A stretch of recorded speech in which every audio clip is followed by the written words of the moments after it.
Hello. आज हम बात करने जा रहे हैं जामिया इस्लामिया के जो है हॉस्टल के एडमिशन के बारे में बात करने जा रहे हैं कि हॉस्टल के एडमिशन्स के लिए जो है क्या एलिजिबिलिटी होती है, किन कोर्सेज में जो है हॉस्टल मिलता है और किन कोर्सेज में हॉस्टल नहीं मिलता है। ठीक है, पॉइंट्स कैसे काउंट होते हैं, तो इस वीडियो में हम जो है सारा डिस्कस करने जा रहे हैं। चाहे बॉयज़ हॉस्टल की बात करें हम, चाहे गर्ल्स हॉस्टल की बात करें। ठीक है, तो एक एक करके हम जो है इसमें सारी चीज़ें डिस्कस करेंगे। सबसे पहले हम एलिजिबिलिटी डिस्कस करते हैं। अगर हम बात करें एलिजिबिलिटी, तो चाहे बॉयज़ हॉस्टल हो या फिर गर्ल्स हॉस्टल हो, सबके लिए एलिजिबिलिटी कंडीशन सेम होती है। ठीक है, तो पहले मैं आपको जो है बॉयज़ हॉस्टल में चीज़ें दिखा देता हूँ, फिर मैं आपको दिखाऊंगा कि सारी चीज़ें जो है सेम रहती हैं गर्ल्स हॉस्टल में भी। ठीक है, तो आइए सबसे पहले हम जो है एलिजिबिलिटी की बात करते हैं। और ये जो पीडीएफ है मैं टेलीग्राम पे अपलोड कर दूंगा, तो आप वहाँ से भी देख सकते हैं। ठीक है, ये जनरल इन्फॉर्मेशन दे रखी है, हॉस्टल कैपेसिटी, यहाँ हॉस्टल नेम दिए हुए और ये कैपेसिटी दी हुई है। ठीक है, ये एडमिशन। आइए हम सबसे पहले इंपॉर्टेंट इसमें बात करते हैं एलिजिबिलिटी कंडीशन क्या है, हॉस्टल किनको मिलेगा। देखिए इसमें साफ मेंशन है, accommodation in the university hostel is available only to the bonafide student of full time courses. यानी एडमिशन सिर्फ किसको मिलेगा हॉस्टल में, अगर आपने एडमिशन जो है फुल टाइम कोर्सेज में लिया है। अगर आपने एडमिशन पार्ट टाइम या फिर इवनिंग कोर्स में लिया है तो आप हॉस्टल अकोमोडेशन के लिए एलिजिबल नहीं हैं।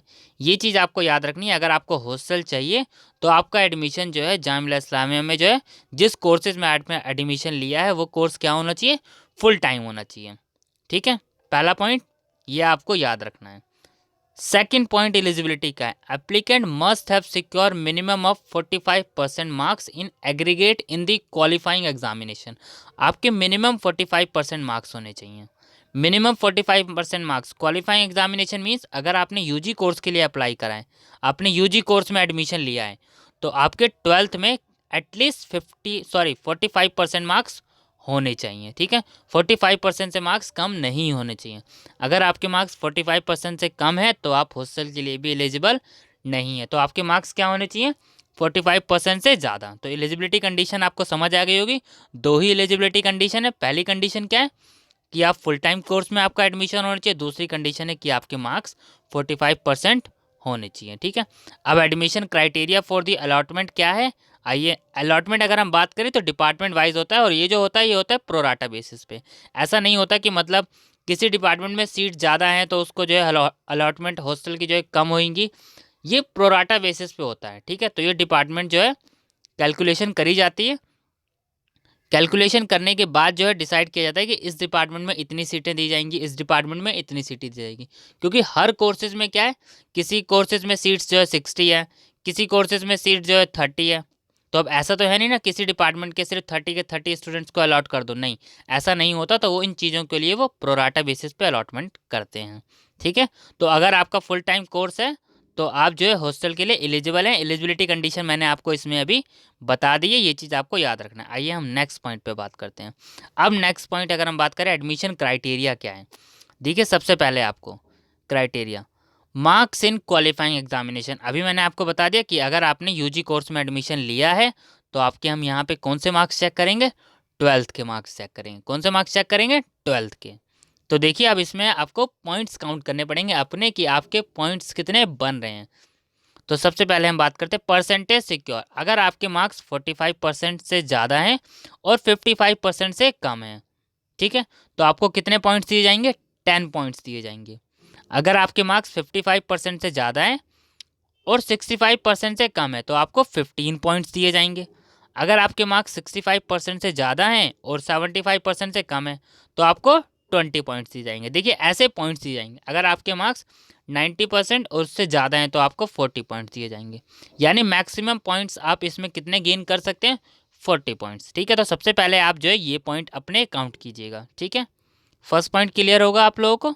सेकेंड हम बात करते हैं। अब टोटल 100 पॉइंट्स होते हैं। ठीक है, तो हम एक एक करके सारी चीज़ें इसमें देख रहे हैं। Distance of origin in kilometre. अगर आपका डिस्टेंस जो है अप टू 500 किलोमीटर है तो आपको 6 पॉइंट्स दिए जाएंगे। अगर 501 टू 1000 है तो आपको 8 पॉइंट्स दिए जाएंगे। अगर आपका डिस्टेंस अबव 1000 किलोमीटर है तो आपको 10 पॉइंट्स दिए जाएंगे। तो आप मैक्सिमम इसमें भी कितने पॉइंट गेन कर सकते हैं, 10 पॉइंट्स। ठीक है, तो ये 50 पॉइंट्स की हमने बात कर ली। नेक्स्ट हम बात करते हैं सीनियोरिटी इन यूनिवर्सिटी। तो एक्सक्लूडिंग स्कूल सीनियोरिटी हम इसमें काउंट नहीं करते। अगर 1 ईयर है तो आपको 3 पॉइंट्स दिए जाएंगे, 2 ईयर है तो 6 पॉइंट दिए जाएंगे, और 3 ईयर एंड अबव है तो आपको 10 पॉइंट्स दिए जाएंगे। ठीक है, सीनियोरिटी बेसिस पे। नेक्स्ट हम बात करें इकोनॉमिक स्टेटस। अगर इकोनॉमिक स्टेटस की बात करें हम, अगर लेस देन 2 लाख है फैमिली इनकम, अगर हम बात करें, देखिए इनकम फ्रॉम ऑल सोर्सेस लिखा हुआ है इन रुपीज़ पर एनम, तो अगर लेस देन 2 लाख है तो आपको जो है 5 पॉइंट्स दिए जाएंगे, और अगर रुपीज़ 2 लाख टू 5 लाख के बीच में तो आपको 5 पॉइंट्स दिए जाएंगे। ठीक है, ये बात हो गई हमारी इकोनॉमिक स्टेटस की। नेक्स्ट हम बात करते हैं एनसीसी। अब देखिए टाइप ऑफ सर्टिफिकेट है इसमें, अगर सर्टिफिकेट ए है आपके पास तो 5 पॉइंट्स दिए जाएंगे, बी है तो 7 पॉइंट्स, और सी है तो 10 पॉइंट्स। तो यहाँ पर भी आप मैक्सिमम कितने पॉइंट्स गेन कर सकते हैं? 10। Point number 6, sports. अगर यूनिवर्सिटी पार्टिसिपेशन है आपके पास तो आपको 2 पॉइंट्स दिए जाएंगे। यूनिवर्सिटी पार्टिसिपेशन विथ प्लेस, अगर आपकी डिवीज़न है कोई फर्स्ट सेकंड थर्ड तो आपको 3 पॉइंट्स दिए जाएंगे। स्टेट रिप्रेजेंटेशन 4 पॉइंट्स आप इसमें गेन कर सकते हैं, और state representation with place first second third या फिर नेशनल रिप्रेजेंटेशन तो आप इसमें भी 5 पॉइंट्स आपको दे देंगे। तो यहाँ पर आप मैक्सिमम 5 पॉइंट्स गेन कर सकते हैं। ठीक है, और लास्ट जो होता है हमारा, ये सब तो आप खुद ही काउंट कर पाएंगे, लास्ट जो पार्ट होता है वो होता है हमारा interview. Assessment by the interview committee duly constituted by the vice chancellor. तो आपका इंटरव्यू लिया जाता है, उसमें आपको 20 पॉइंट्स दिए जाते हैं। ठीक है, इंटरव्यू में आपके बारे में ही सारी डिटेल्स सारी चीज़ें जो है चेक करी जाती है इसमें जो है, तो इंटरव्यू के लिए भी आपको याद रखना है। तो ऐसे आपके जो है 100 पॉइंट्स काउंट किए जाते हैं। तो ये कुछ पॉइंट तो आप खुद ही काउंट कर पाएंगे कि आपके पॉइंट्स कितने बन रहे हैं। ठीक है, ये हमारी एक बात हो गई। देखिए अब अगला, copy of voter I card, ration card, domicile certificate to be submitted as a proof of domicile for the mention address. आपको ये सारे डॉक्यूमेंट जो है सबमिट करने पड़ेंगे। ठीक है, ये भी चीज़ आपको याद रखनी है। ठीक है, नेक्स्ट अगर हम इसमें बात करें, physically challenge student not less than 40% of disability certified by competent authority of a government hospital. ये चीज़ आपको याद रखना है कि जो भी चीज़ हैं, अगर आप किसी भी कैटेगरी, अगर आप फिजिकली चैलेंज है तो आपको वो सर्टिफिकेट भी आपको ये चीज़ सबमिट करना पड़ेगा। देखिए अगर फिजिकली चैलेंज स्टूडेंट हैं एंड हुज पेरेंट्स की अगर एनुअल इनकम जो है 1.5 लाख से कम है, मतलब ज़्यादा नहीं है, तो वो किस चीज़ के लिए, रूम रेंट उनका एग्जाम्प्ट होता है। अभी हम फीस की बात करते हैं कि रूम रेंट कितना चार्जेस होता है, एनुअल चार्जेस कितने होते हैं, मेस चार्जेस कितने होते हैं, अभी हम इसमें सारी चीज़ देखेंगे। ठीक है, पर आपको उसके लिए सपोर्टिंग डॉक्यूमेंट लगाना पड़ेगा कि इनकम जो है 1.50 लाख से कम है। ठीक है, आइए हम आगे बात करते हैं। एडमिशन प्रोसीजर ये देख सकते हैं, यहाँ पे रीड कर सकते हैं। Available seats in hostel is distributed to each department और सेंटर ऑन प्रोराटा बेसिस, जैसे कि हमने बात कर ही चुके हैं। ठीक है, उसके बाद मेरिट लिस्ट प्रिपेयर की जाती है, वो भी ईच डिपार्टमेंट, हर डिपार्टमेंट की अलग अलग मेरिट लिस्ट प्रिपेयर करी जाती है। ठीक है, ये इंटरव्यू के बारे में लिखा है, और admission process for both the hall of resident boys will be combined. ठीक है, ये रिन्यू प्रोसेस लिखा हुआ है, तो ये आप चाहें तो इसमें जो है रीड कर सकते हैं। ठीक है, ये डिस्क्वालिफिकेशन लिखी हुई है, ये आप भी जो है एक बार रीड कर लीजिएगा। ठीक है, मैस रूल्स अगर हम बात करें, mess is compulsory for all the residents, ये चीज़ आपको इसमें भी ध्यान रखनी है ये चीज़। ठीक है, अटेंडेंस लीव रूल्स लिखे हुए हैं इसमें, ये आप रीड कर लीजिएगा। ठीक है, पीडीएफ टेलीग्राम पे मैं अपलोड कर दूंगा, टेंशन मत लीजिएगा। ठीक है, हम जो है इसमें अब चार्जेस पे बात करते हैं। ये डिसिप्लिन, ये डिसिप्लिनरी एक्शन, आइए हम इसमें अब जो है चार्जेस देख लेते हैं। ये चीज़ें आप रीड कर सकते हैं, कोई प्रॉब्लम नहीं है। ठीक है, मैं इसमें जो भी ज़रूरी है मैं वो सारी चीज़ें आपको इसमें बता दे रहा हूँ। फीस पेमेंट शेड्यूल अगर हम बात करें, देखो mess fees all student must pay the prescribed mess fee which may be revise from time to time. Mess fees जो है रिवाइज भी होती रहती है। ठीक है, mess will generally function from July to 20 December and January to 15 May every year. ठीक है, आइए हम बात करते हैं एडमिशन के रिगार्डिंग, हमने देख लिया। आइए अब हम हॉस्टल फीस स्ट्रक्चर के बारे में बात करते हैं। देखिए यहाँ पे 2 हेडिंग है, एक न्यू अलॉटमेंट अगर होता है और एक रिन्यूअल। तो रिन्यू कराते हैं तो देखिए आपको जब न्यू अलॉटमेंट होता है तो एडमिशन फ़ीस आपको देनी होती है 100 rupees, maintenance fees 1000, common room charges 250, development charges 300, kitchen maintenance 400, hostel function 300, hostel I card 50, room rent 800। देखिए रूम रेंट किसका एग्जाम्प्ट है, जो फिजिकली हैंडीकैप है। और दूसरी चीज़, इनकम क्या होनी चाहिए, लेस देन 1.5 लाख। ये हम अभी ऊपर डिस्कस कर चुके हैं, ये भी चीज़ आपको याद रखना है, ठीक है। और electricity water charges, question money और मैथ्स क्वेश्चन मनी, ये जो दो अमाउंट होता है 500 और 2000, ये क्या होता है, रिफंडेबल। तो टोटल आपके चार्जेस कितने बन जाते हैं, 7300। और अगर हम इसमें बात करें, अगर रिन्यूअल होता है तो 4700, क्योंकि ये जो अमाउंट होता है आपका क्वेश्चन मनी और मैथ्स क्वेश्चन मनी चार्ज नहीं होता रिन्यू के टाइम, ठीक है।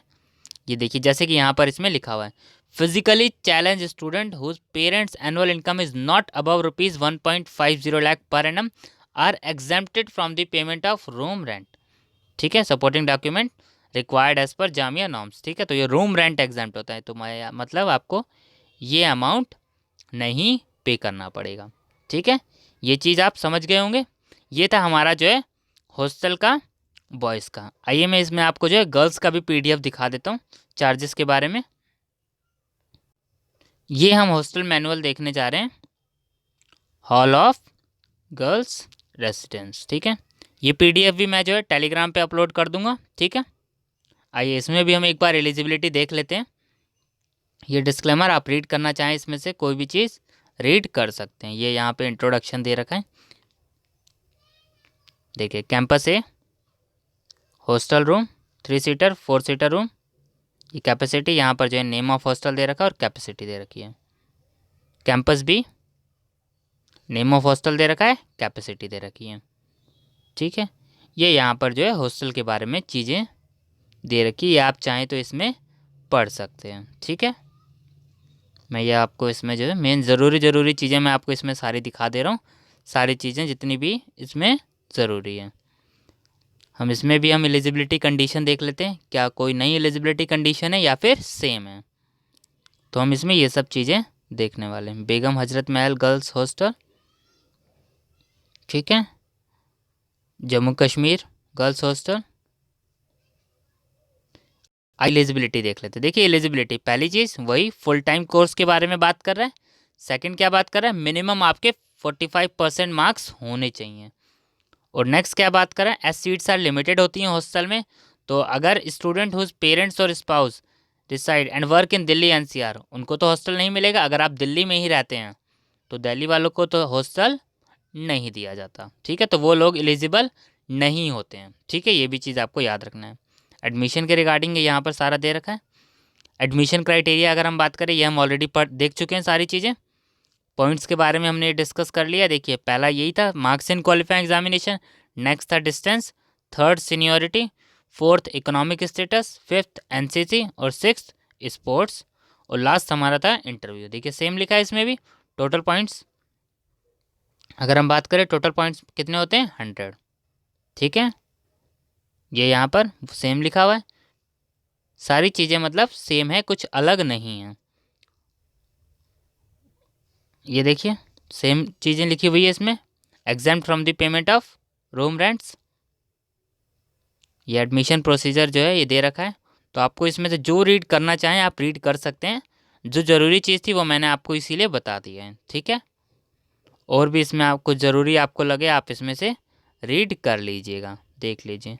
मैं इसमें आपको इसीलिए, ये डिस्क्वालिफिकेशन आप इसमें चाहें तो रीड कर सकते हैं, क्या क्या डिस्क्वालिफिकेशन होती है, ठीक है। ये मैथ्स रूल दे रखे जैसे कंपलसरी, वही सेम मैथ्स रूल है जो वहाँ लिखे हुए, सेम यहाँ भी मैथ्स रूल लिखे हुए हैं। अटेंडेंस एंड लीव रूल्स दे रखा है। हॉस्टल एंट्री टाइम लिमिट और हॉस्टल एग्जिट टाइम लिमिट, ठीक है। एंट्री एग्जिट टाइम यहाँ पे मेंशन कर रखा है। लीव के रिगार्डिंग भी सारी चीज़ें जो है इसमें, हर चीज़ इसमें मेंशन है। तो जो आप इसमें से देखना चाहें वो चीज़ें देख सकते हैं। तो पीडीएफ को आप जो है केयरफुली रीड भी कर सकते हैं, ठीक है। सीट रूम्स, ठीक है, ये देख लीजिए। उसके बाद हम बात करते हैं फॉर्म का, क्या चीज़ नेक्स्ट फॉर्म कब आएंगे अभी हॉस्टल के, क्योंकि अभी आप लोगों को पता ही है अभी एडमिशन ही चल रहे हैं। ये मैं आपको लास्ट पेज दिखा देता हूँ, इसमें और कुछ है नहीं ऐसा, जो चीज़ है बाकी आप लोग रीड कर लीजिएगा। अगर कोई डाउट हो इसके रिगार्डिंग तो आप मुझसे कमेंट करके पूछ सकते हैं, बाकी इंस्टाग्राम भी आप टेक्स्ट कर सकते हैं, ठीक है। और टेलीग्राम और इंस्टाग्राम आईडी जो है मैं सारे लिंक जो है डिस्क्रिप्शन में डाल दूंगा, ताकि आप वहाँ से सीधा कनेक्ट हो सकते हैं, ठीक है। और जामिया इस्लामिया की साइट का लिंक भी मैं डिस्क्रिप्शन में डाल दूंगा, ताकि आप लोगों को ये पीडीएफ वहाँ चेक करना हो तो आप वहाँ भी चेक कर सकते हैं, ठीक है, ताकि कोई आपको प्रॉब्लम ना आए किसी भी चीज़ के में चेक करने के रिगार्डिंग, ठीक है। तो ये सारे इसीलिए मैं लिंक जो है डिस्क्रिप्शन में डाल दूँगा। ये मेडिकल फैसिलिटीज़, जिम्नेजियम, फ़ी पेमेंट शेड्यूल, ठीक है। ये फ़ी स्ट्रक्चर देख लीजिए। अब फ़ी स्ट्रक्चर यहाँ पे देख लीजिए। First instalment at the time of admission, admission fees 200, room rent 500, electricity water charges 700, hostel maintenance 700, development fees 400, kitchen maintenance 200, common room 150, ठीक है। यहाँ पे सारे जो है चार्जेस मेंशन है। Fresher party, cultural sports activity, resident I card, mess charges, देखिए mess charges होते हैं 2250 पर मंथ, ठीक है, टोटल। और ये क्वेश्चन मनी जो कि रिफंडेबल होती है।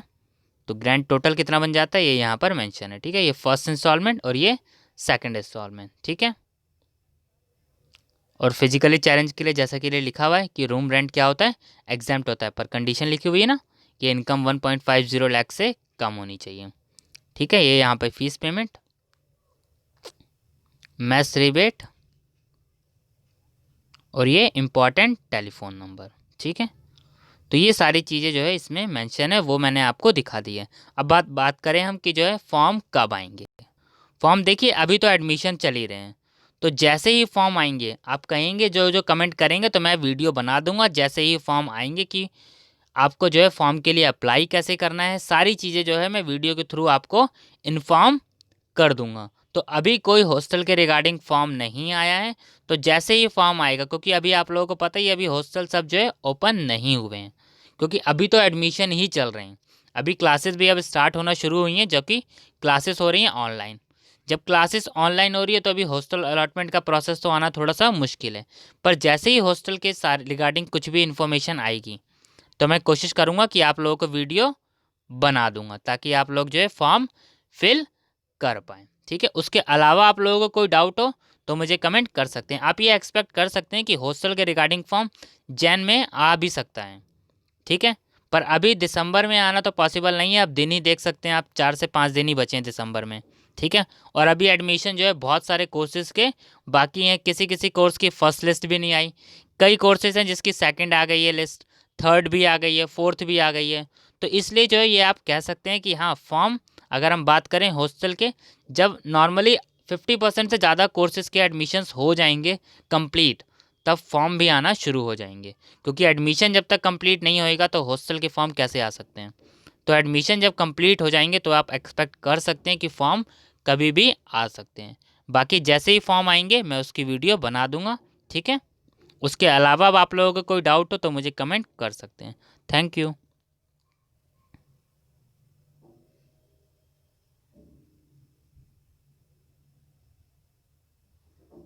Thank you.